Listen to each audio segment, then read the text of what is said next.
नमस्कार, आर्या न्यूज देख रहे हैं आप। मैं हूं आपके साथ पल्लवी सिंह। रुक करेंगे इस वक्त की अहम खबरों की ओर। खबर जम्मू कश्मीर से है, जहां पर रियासी जिले के तकसन गांव में लोगों ने ही लश्कर-ए-तैयबा के 2 आतंकवादियों को दबोच लिया। इतना ही नहीं बल्कि दोनों आतंकियों को रस्सियों से इन लोगों ने बांधा और फिर इसकी सूचना स्थानीय पुलिस को दी गई। जम्मू कश्मीर पुलिस के महानिदेशक दिलबाग सिंह ने गांव वासियों के हौसले को सलाम करते हुए उन्हें 2 लाख रुपए इनाम राशि देने का ऐलान किया है। जानकारी के अनुसार बता दें कि रियासी जिले के तकसन गांव में रविवार के तड़के ही गांव वासियों ने क्षेत्र में 2 संदिग्धों को घूमते हुए देखा। इसके तुरंत ही बाद गांववासी इकट्ठा हुए और उन्होंने इन आतंकवादियों को घेराबंदी कर दबोच लिया है। दोनों आतंकियों को रस्सियों से बांध लिया गया और उसके बाद तुरंत ही इसकी सूचना स्थानीय पुलिस को दी गई। आतंकवादियों के कब्जे से पुलिस ने एक राइफल और 7 हथगोले और एक पिस्तौल भी बरामद की है। पुलिस ने दोनों आतंकियों के खिलाफ मामला दर्ज कर लिया है। साथ ही बता दें आपको कि जम्मू कश्मीर पुलिस के महानिदेशक दिलबाग सिंह ने ग्रामीणों को 2 लाख रुपए का इनाम देने की भी घोषणा कर दी है।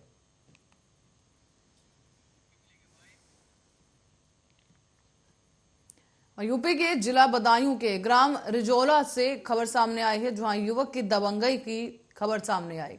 यहां पर एक युवक अपने मकान का छज्जा दूसरे की जगह में निकाल रहा है। जब पीड़ित नंदराम ने इसका विरोध किया तो उल्टा उसके साथ ही युवक ने मारपीट की। बताया जा रहा है कि पीड़ित ने पूरे मामले की जानकारी पुलिस को दी है और दबंगई दिखाते हुए इस युवक ने अब अपने ही पड़ोसी को धमकी देना शुरू कर दिया है। पीड़ित नंदराम ने बताया कि हमने कुछ समय पहले ही इन्हें मकान बनाने के लिए जगह में सहयोग किया था, लेकिन इसकी नीयत खराब हुई और ये पुलिस के साथ मिलकर अवैध तरीके से निर्माण करना चाह रहा था। इसी वजह से पुलिस को भी कार्रवाई नहीं करने दी गई और फिलहाल इस मामले को लेकर अब उच्च अधिकारियों से शिकायत की गई है। उच्च अधिकारियों का कहना है कि अगर मामला ऐसा है तो जांच कर दोषियों पर आवश्यक कार्रवाई की जाएगी।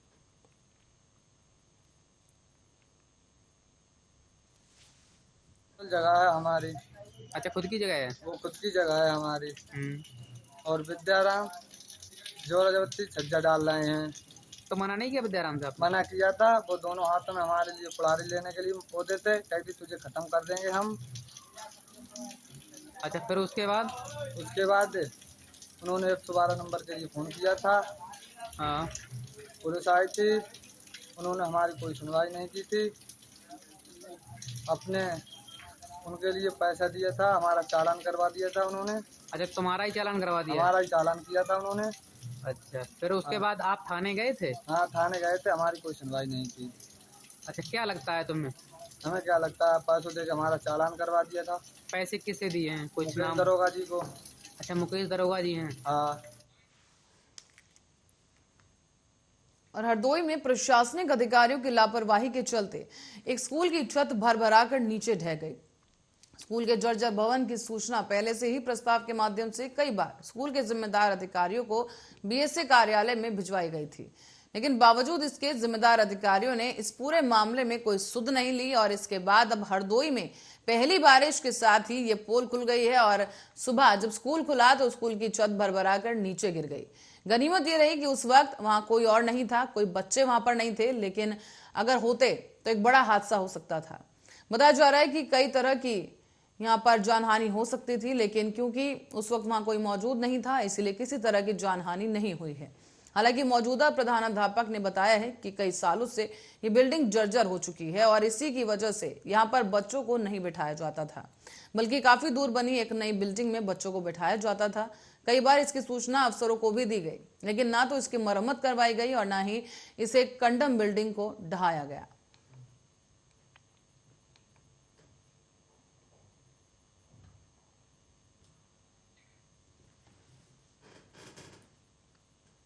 और रायबरेली में गंदागंज थाना क्षेत्र के सुदामापुर गांव में उस वक्त हड़कंप मच गया जब मवेशी चराने गए 9 साल के बच्चे की गांव में ही बन रहे आयुर्वेदिक हॉस्पिटल के टैंक में डूबने से मौत हो गई है। बताया जा रहा है कि निर्माणाधीन आयुर्वेदिक हॉस्पिटल पिछले कई महीनों से निर्माणाधीन है और वहां पर टैंक की खुदाई करके छोड़ दिया गया है। बारिश होने पर पूरे परिसर में जलभराव हुआ। जलभराव के कारण जो टैंक है वो भी उसमें डूब गया था। इसी वजह से बच्चा टैंक देख नहीं पाया और पता न होने की वजह से पानी से निकलते समय यह बच्चा गलती से उस टैंक में गिर गया। बता दें आपको कि टैंक के लिए गड्ढा खोदा गया था और काफी समय से ये गड्ढा इसी तरह से खुदा हुआ था और कोई सुध इस पर नहीं ली गई। अब बता दें आपको कि इसी गड्ढे में पानी भर गया जब बारिश हुई और इसी दौरान ये बच्चा इस गड्ढे में जा गिरा है। बताया जा रहा है कि पानी अधिक होने की वजह से बच्चा उसी में डूब गया। जब तक मासूम बच्चे को बाहर निकाला जाता तब तक बच्चे की मौत हो चुकी थी। अब इसके बाद आक्रोशित परिजनों और ग्रामीणों ने यहां पर आरोप दिखाया है और बताया है कि आयुर्वेदिक हॉस्पिटल का निर्माण जो करवा रहा है ठेकेदार, ये उसी की लापरवाही है जिस पर जल्द से जल्द कार्रवाई की जाए। सरकारी बन रही थी हाँ आयुर्वेदिक, तो वहाँ का कहते लैट्रिन का गड्ढा खुदाए थे ठेकेदार, और लड़का भैंस लेके उधर गया था और उसको ध्यान नहीं आया। कहा कल बारिश हुआ था, बारिश में पानी भरा था गड्ढे में, पूरा तालाब का खेत में, और उसी में जा उसको मालूम नहीं पड़ा, वो जाके गिर गया उसमें। फिर क्या हुआ? तो उसके बाद कहा उसकी मौत हो गई। तो कहीं ले गए थे? वहाँ जगतपुर ले गए थे हाँ। केसी में। क्या बताया? वहाँ देख गए तो मृत घोषित कर दिया। और अब लखीमपुर खीरी में अज्ञात वाहन की टक्कर से 4 की मौत हो गई है। ये खबर सामने आ रही है लखीमपुर खीरी से, जहां पर तेज रफ्तार का कहर देखने को मिला है। अज्ञात वाहन ने 4 लोगों को मौत के घाट उतार दिया। बताया जा रहा है कि खंबरखेड़ा चीनी मिल के पास की घटना है, जहां अज्ञात बस की बाइक में टक्कर हो गई और आमने सामने से टक्कर हुई है, जहां 2 महिलाओं और एक बच्चा समेत 4 की मौके पर ही मौत हो गई। महेवागंज चौकी पुलिस भी मौके पर पहुंच गई है और शवों को पोस्टमार्टम के लिए भेजा जा रहा है। साथ ही साथ मृतक दौरहरा इलाके के बताए जा रहे हैं।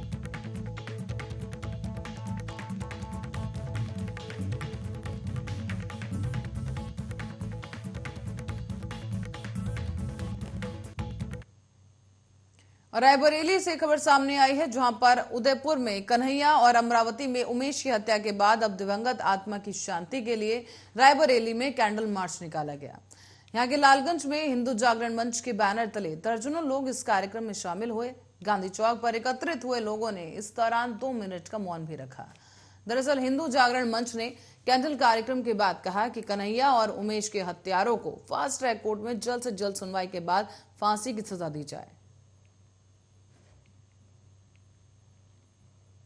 अमरावती में उमेश जी का नृशंस हत्या की गई है और उदयपुर में कन्हैया जी का नृशंस बर्बर हत्या की गई है। उन दोनों पुण्य आत्माओं को श्रद्धांजलि दी गई है यहाँ पर। और हम लोग जो है महामहिम राष्ट्रपति जी से, माननीय प्रधानमंत्री जी से मांग करते हैं कि इनके जो दोषी हत्यारे हैं इनके लिए फास्ट ट्रैक कोर्ट बनाई जाए। और हरदोई की कछौना कोतवाली में एक युवक के खिलाफ एक युवती ने शादी का झांसा देकर शारीरिक शोषण करने का आरोप लगाया। बताया है कि घर में बुलाकर रेप और धमकी दी गई, साथ ही साथ आरोप लगाकर मुकदमा दर्ज कराया गया।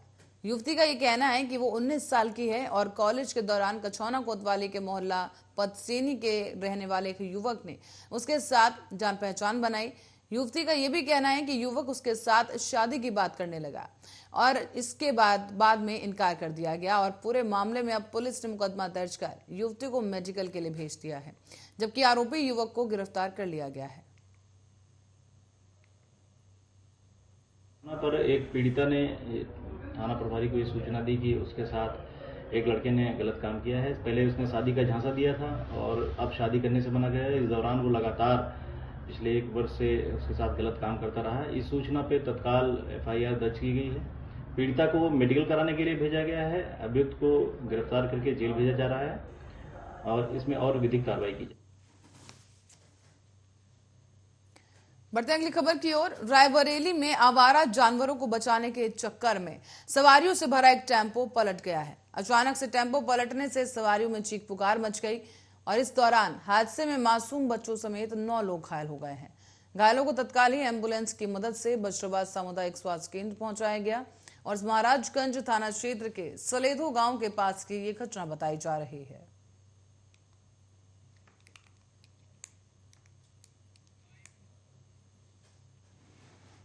इस बीच खबर गाजीपुर से है, जहां पर प्रमुख सचिव चिकित्सा शिक्षा आलोक कुमार ने दौरा किया है। आपको बता दें कि इस दौरान प्रमुख सचिव ने गाजीपुर मेडिकल कॉलेज और जिला अस्पताल का निरीक्षण किया। साथ ही साथ उन्होंने ब्लड सेपरेशन यूनिट और डायलिसिस यूनिट का भी शुभारंभ कर दिया है। प्रमुख सचिव ने इस दौरान आईसीयू और बर्न यूनिट का भी शुभारंभ किया। प्रमुख सचिव ने इस दौरान अस्पताल की व्यवस्थाओं का जायजा लिया। साथ ही साथ मरीजों से भी अस्पताल में मिल रही सुविधाओं को लेकर जानकारी ली गई।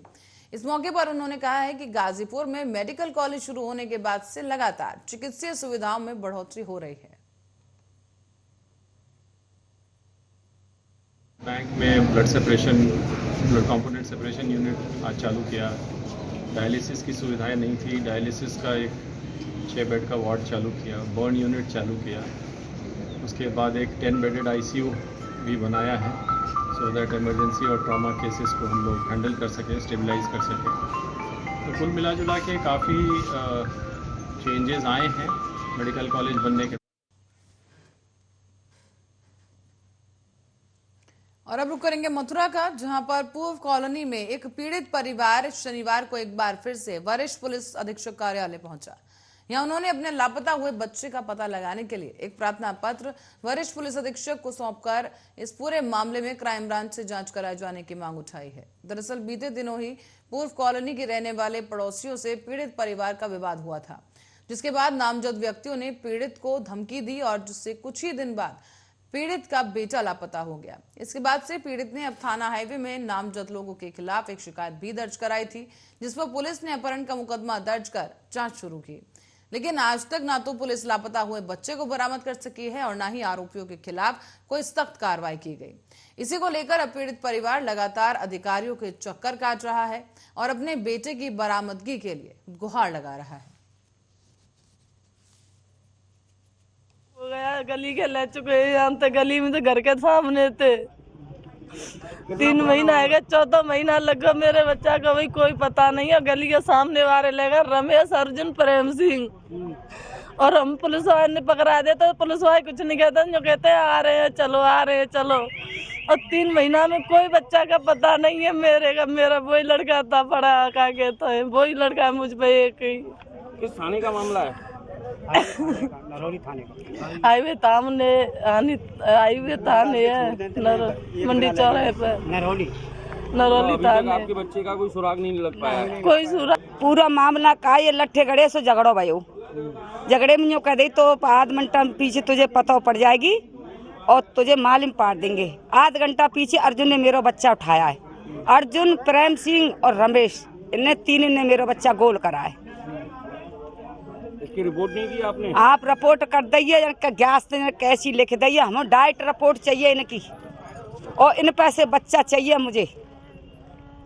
अगर इन पर बच्चा नहीं लेकर है तो मेरे मुन्नी के सीना में पार गोली लेकर दो। इन पर बच्चा नहीं हो तो मैं गारंटी ले रही हूँ दावा के तक का, इन पर मेरा बच्चा है। इन तीनों लोग। अर्जुन प्रेम सिंह कहाँ के रहने वाले हैं? इंद्रपुरी कॉलोनी के रहने वाले हैं। प्रेम सिंह तो खरगो यहाँ थे, रह रो ना यहाँ नहीं। और देश भर में ज्यादातर राज्यों में इन दिनों झमाझम बारिश शुरू हो चुकी है। भारत मौसम विज्ञान विभाग का भी कहना है कि देश भर में मानसून पहुंच चुका है।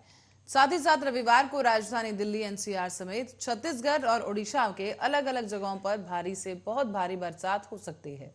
इसके अलावा हिमाचल प्रदेश, उत्तराखंड, पूर्वी मध्य प्रदेश, मेघालय में भी अलग अलग जगहों पर भारी बारिश की संभावना जताई गई। आईएमडी के मुताबिक राजस्थान और गुजरात में भी बारिश शुरू हो चुकी है और वहां पर 8 जुलाई तक आने वाले मानसून की पहली दस्तक हो चुकी है।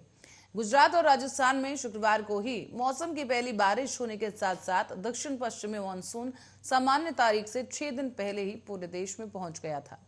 1 जून की सामान्य तिथि से 3 दिन पहले 29 मई को दक्षिण पश्चिमी मानसून की शुरुआत केरल में हुई थी।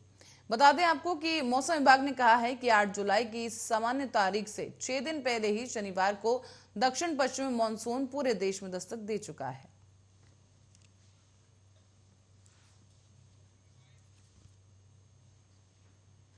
और अब बात करेंगे कोरोना संक्रमण की, तो बता दें आपको कि पश्चिमी सिंहभूम जिले के सामुदायिक स्वास्थ्य केंद्र तांता नगर में चिकित्सा विभाग की एक बड़ी लापरवाही देखने को मिली। दरअसल पहली और दूसरी डोज लगा चुके चक्रधरपुर के 61 वर्षीय महिला आरती प्रधान को उनके मोबाइल पर 2 तारीख को एक मैसेज आता है, प्रिकॉशन डोज कोरोना वैक्सीन टीका लगवाने का ये मैसेज है। और इस बीच आपको बता दें कि तांतनगर स्थित सामुदायिक स्वास्थ्य केंद्र से वैक्सीनेशन हो जाने का ये गलत मैसेज पहुंचने के बाद उनके परिजनों में जो है हड़कंप मच गया। वो पशुपेश में पड़ गए और महिला के बेटे ने स्वास्थ्य विभाग के इस गड़बड़ छाला पर आपत्ति जताई।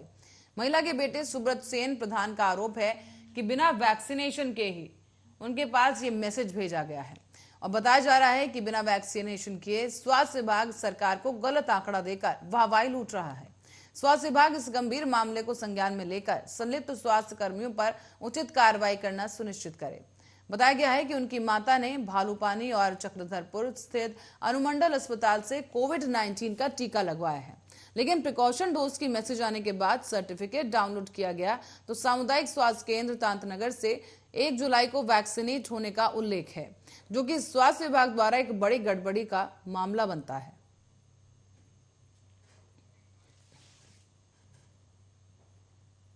और इस बीच सीबीएसई 10वीं का रिजल्ट जारी होने का इंतजार जल्द ही खत्म होने वाला है। बता दें आपको कि सीबीएसई 4 जुलाई को कक्षा 10वीं टर्म बोर्ड परीक्षा के नतीजे घोषित कर सकता है।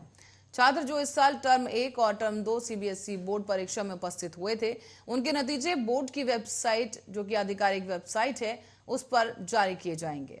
बोर्ड पहले 10वीं के नतीजे घोषित करेगा, इसके बाद 12वीं के नतीजे घोषित किए जाएंगे। हालांकि मीडिया रिपोर्ट्स के मुताबिक सीबीएसई 4 जुलाई को 10वीं क्लास की टर्म 2 या फिर फाइनल रिजल्ट जारी कर सकता है। इसी बीच 12वीं क्लास के रिजल्ट 10 जुलाई या फिर उसके बाद किसी भी दिन जारी किए जा सकते हैं। हालांकि सीबीएसई की ओर से अभी तक 10वीं या फिर 12वीं रिजल्ट डेट को लेकर कोई आधिकारिक पुष्टि नहीं हुई है।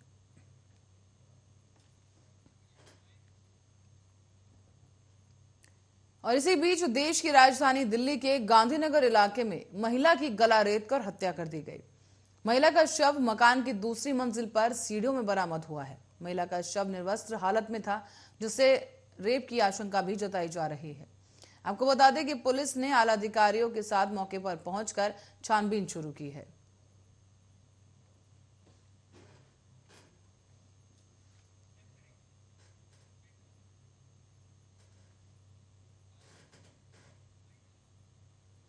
और इसी खबर के साथ ही बुलेटिन फिलहाल के लिए इतना ही। आप बने रहे हमारे साथ, देखते रहे आर्या न्यूज।